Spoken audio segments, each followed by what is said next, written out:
Hi, congratulations on your new RV. We're really excited for you. Please make sure before you're signing that you bring the following items with you.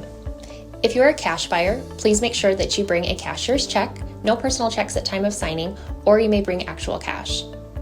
If you're a finance customer, please make sure that you bring proof of insurance listing your specific lien holder. If you need that information, please call us ahead of time. Also, make sure that you bring all valid driver's license of all persons that will be listed on the title. If you have a trade that you're trading in with us, please make sure that you bring your 10-day payoff as well as your title and all persons who will be listed on the title of that trade. Arrive 30 minutes early before your appointment time so we can properly inspect your unit, and also make sure that you have the fridge on and running prior to arrival. If you have any questions, please feel free to give us a call at 810-686-0710. Thanks so much. Have a great day. Hello, this is Mike with TradeWinds RV Center, here to congratulate you on the purchase of your Cedar Creek Silverback 31B fifth wheel. I'm here to walk you around the unit, share how to use a few things, get the best out of your camping experience. Let's start by arriving at the campsite. A couple things I want you to take into note: where your slides are. You have a slide on the rear there, and a couple slides on your off campsite. Think about where your slides are. Make sure you park where nothing is going to touch them. And I also want you to note where your water hookup is. That'll be on the front of your unit, on your off camp side, which will be your driver's side. And your electricity hookup will be at the far back of the unit.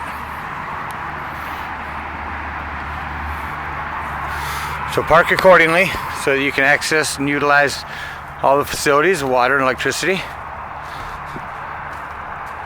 After you've arrived, our hitchman is going to show you how to unhook your hitch. On your off storage side by your battery will be your landing gear. You simply pull this handle and your legs will drop. And then when you're taking it off your unit, you'll extend this up and then bring it back down. Again, our hitchman will walk through you with it.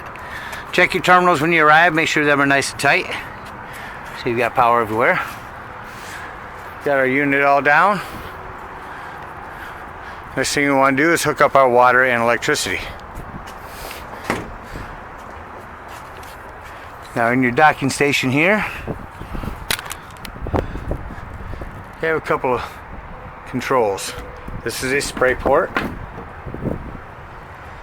satellite hookups, fresh water, city water, and your fresh water tank. This is your city water tank. Now you're going to use a water pressure regulator. That's going to reduce it to 40 to 50 psi, protecting your lines inside your unit. Hook up your water pressure regulator. Before turning on your hose, you're going to come right here to your hot water heater. You're going to open that up and check inside and make sure your drain plug is closed.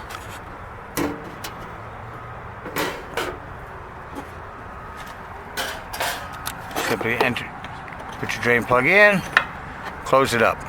Now you may have left it out from last time you were camping and emptying your hot water heater, so that's when you use that. So our drain is plugged. We've turned this up to City Water Connect. We can turn on our water.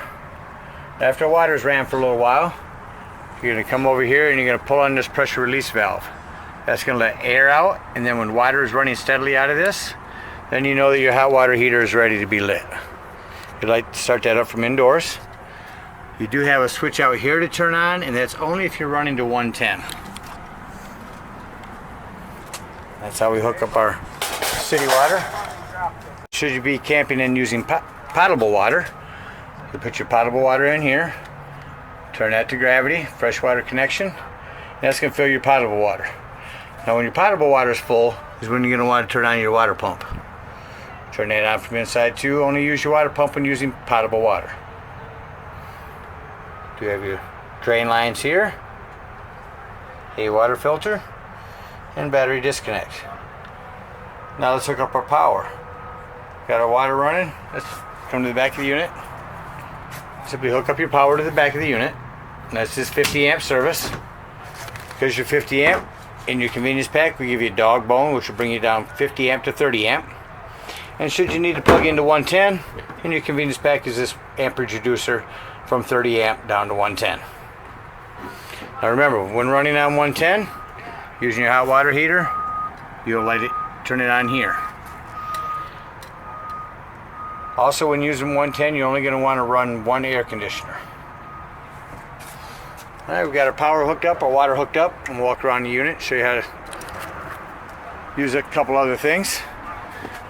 You do have a main water drain there in your sewage connect here. So on our off-camp side, you have a tank flush here, which we'll discuss later. In the back of your unit is your power supply. Coming over to your campsite, you do have some storage here.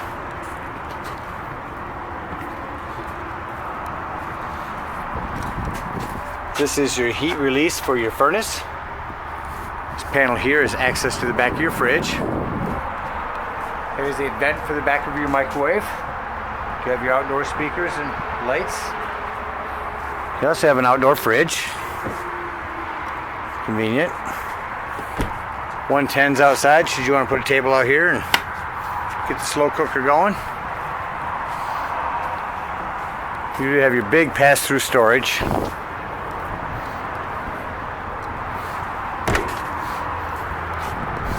Propane on this side. With your regulator, simply point this toward the tank you're going to be using. It'll stay green, it'll turn red when it's low.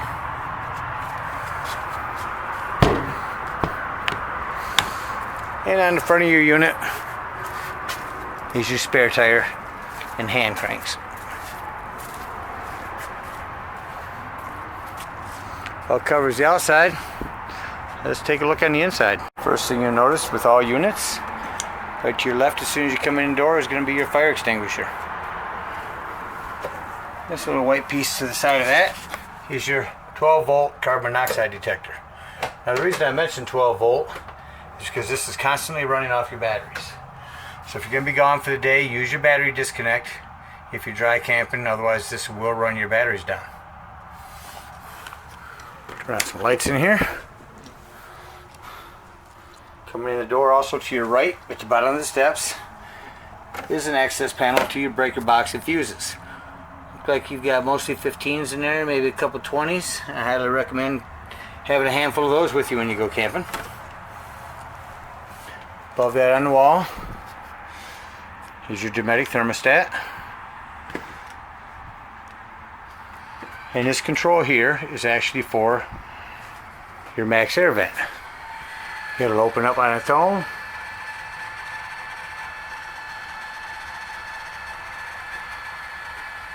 And the fan will kick on.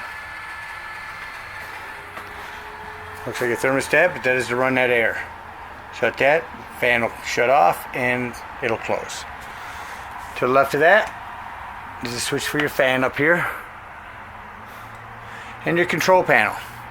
Now note, to run your slide in and out, you have to turn the slide control on, and then you can hold these. Hold it out, and every slide will run individually after itself because they're hydraulic. Here's your awning in and out. Remember to run your awning out until a flap falls down to about 90 degrees, then you know you're out far enough. Here's where you light your hot water heater.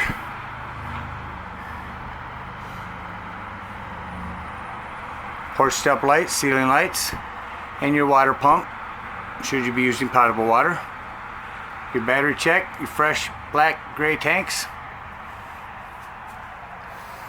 Over here is your Jensen sound system. Bluetooth compatible. Very nice sound system. Coming around your unit now. Over here is your lights for all your dining area.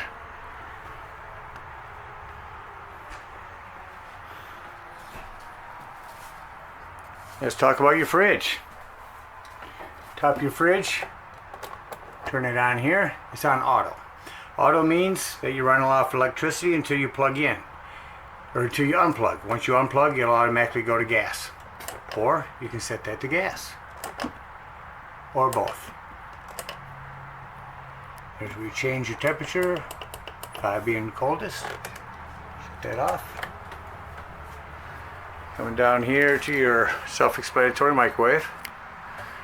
You have a light and fan on your stove here. And on your oven, simply turn to high light. Over here on your right is your spark. Gas is on. That'll light right up for you.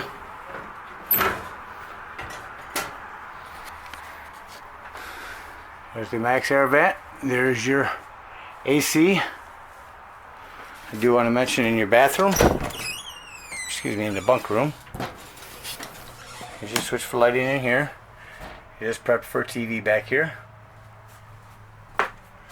Your back bathroom has a 110 with GFI. And then this is to check this tank back here. The waste is empty. Turn it off. We're on to your bunk room. You know, this jackknife's down to a bed. Simply lift and lay it down.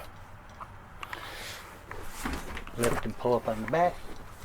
And you're back to a sofa.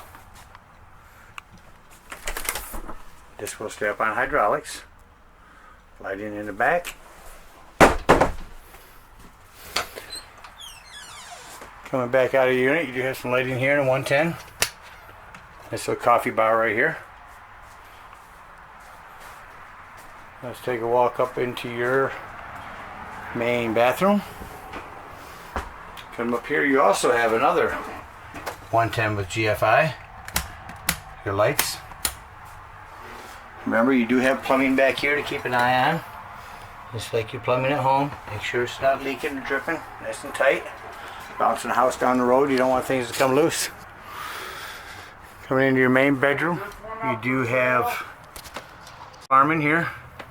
This is your antenna. Alright, now we're going to park accordingly. Our sewage dump is going to be on your driver's side, just in front of the tires. So pull up to the park. Here's where you're going to hook your sewage hose up. If you've hooked your sewage hose up, come right here to the left of that, just below your hot water heater. Your bath tank and black tank, or as we like to call it, your black tank and your gray tank.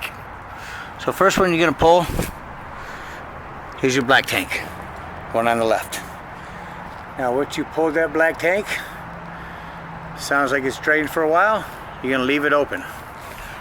You're going to come to the back of your unit. And this is a tank flush.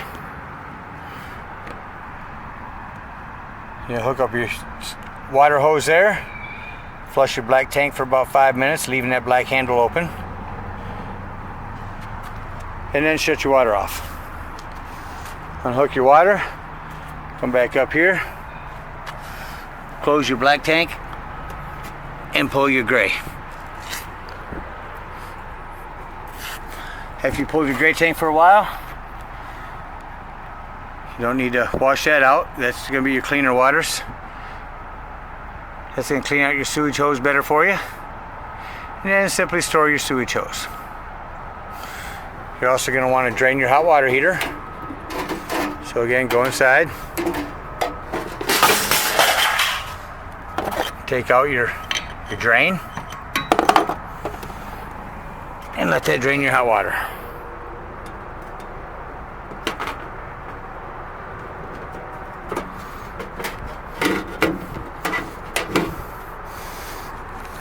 Now it's going to come here and open up both these lines, and that's going to drain out. You can put that down through the hole there.